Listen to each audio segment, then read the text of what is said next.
just like to mention a couple of things before I get started here.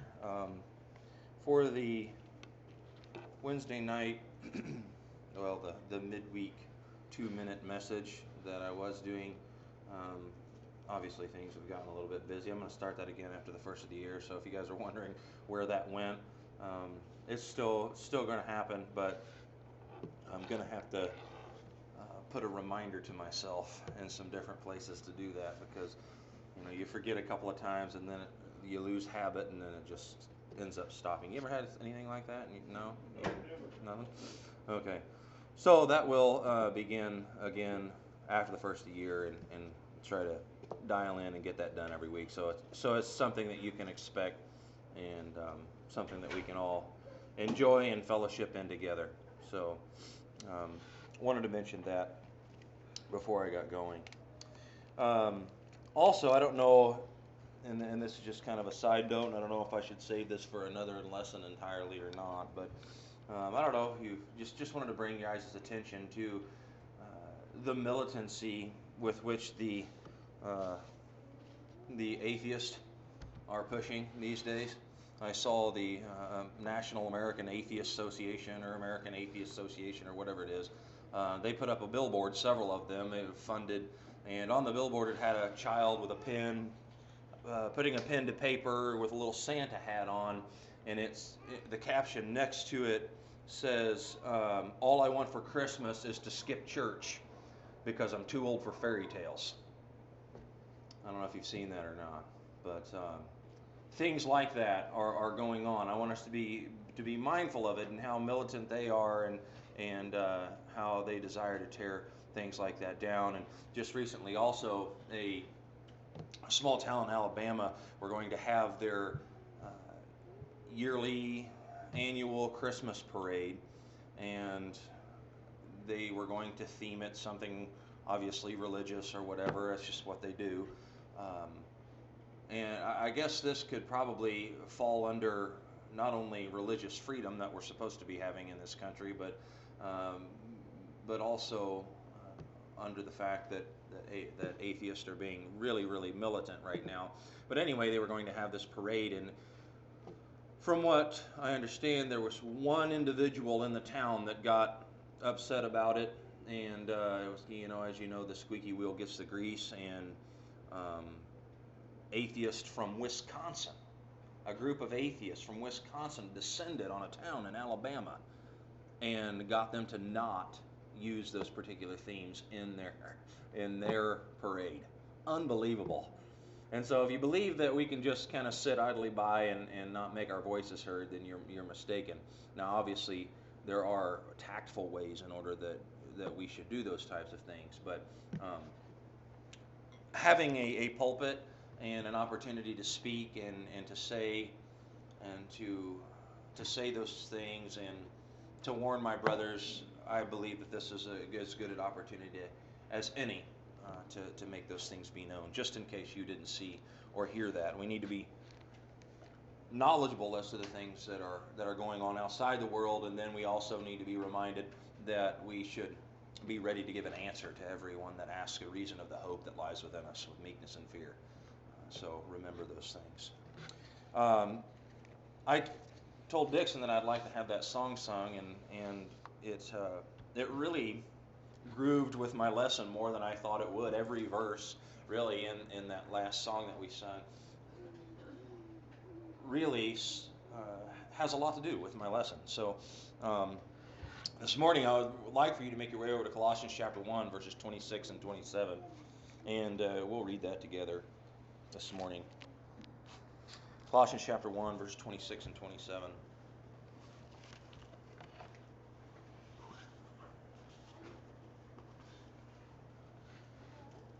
Colossians 1:26 reads, "Even the mystery which hath been hid from ages, from generations, but now is made manifest to his saints, to whom God would make known what is the riches of the glory of his mystery among the Gentiles, which is Christ in you, the hope of glory." That phrase at the end of those two verses, Christ in you, the hope of glory, I think it should be the rally cry of the Christian. If we had a flag or a banner to hold up, that would be the phrase that would move us forward. That would be the phrase that would keep us going, to give us the energy that we need in order to fight the spiritual battles that wage every day in our lives. Christ in you, the hope of glory. And I don't want to cheapen the phrase at all by mentioning some of this, but you go to a ball game or the Royals game or whatever, and you hear these cries, these rally cries of, let's go Royals, and then the clap, or you go to whatever sporting event. You've got these cheers and cries, and these people are so excited, and they want their team to win. Or you could even think further back to the political realm of statements made like, I have not yet begun to fight. Ever that rings a bell with all of us. Or and I can't think of any off the top of my head, but these rallying cries to get people juiced up, if you will, and ready to go. To have your chest pointed out and say, you know what, I'm ready to fight for the cause, whatever that cause may be. And I think that this phrase would be a good one for the Christian. Without it, we can't be saved. Without this phrase, life would be despondent. Life would be awful. It would be hopeless, right? That's an obvious statement. Ephesians chapter 2 and verse 11 begins and reads, "Wherefore remember that ye being in time past Gentiles in the flesh, who are called uncircumcision, by that which is called the circumcision and made the flesh made by hands, that all that time ye were without Christ, being aliens from the commonwealth of Israel and strangers from the covenants of promise, having," watch this, "no hope, and without God in the world. But now in Christ Jesus ye are sometimes who were afar off, are made nigh by the blood of Christ." Well, what's the theme that runs through both? The theme is hope. A light within every individual that belongs to Christ, that leads us on, that leads us forward in dark times. A light that even in times of brightness shines brighter than everything around us, and we're able to move forward for the cause that is Christ. You ever thought about how bright the light of Christ is? And that everything is good around us, and it's and fine, and it may be good at that point in time, and so things are bright, things are not dark, but with the light of Christ shining within us, we're still able to focus on our task at hand, because it shines brighter than all that is around us. What is this hope that we long for? Well, it's sometimes defined as a desire for a thing with expectation, or accompanied by expectation. Desire plus expectation. And for biblically, that's a great definition. To desire a thing, and then to not only desire it, but to expect it. It's more than just, I hope I receive this for Christmas, or I hope my team wins, even. Even in those rally cries that happen in Kauffman Stadium or Arrowhead, people really don't know the outcome, do they? They can say, man, I hope my team wins, and they'll just shout until their voice goes hoarse, but they don't know what's going to happen. But you know what? With Christianity, with Jesus as my Lord, man, I know what's going to happen. And my rally cry goes out. It goes forth from me, and people around hear it, and I know that I'm going to win.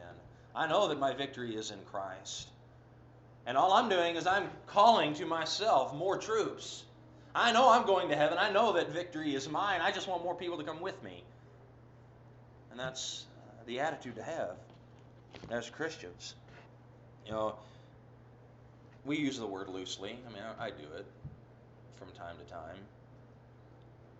Somebody said you see a man in the gutter and you give him hope if you put a new suit on him, right? See a man who's poor and destitute, walking down the alleyway, and he has nothing, and you take him out of the alleyway and you clean him up and put a brand new suit on him. He may feel like $1 million for a while, but you know what? Still going to be the same guy, isn't it? But if you take a new man and put him in the suit, then what do you have? Something entirely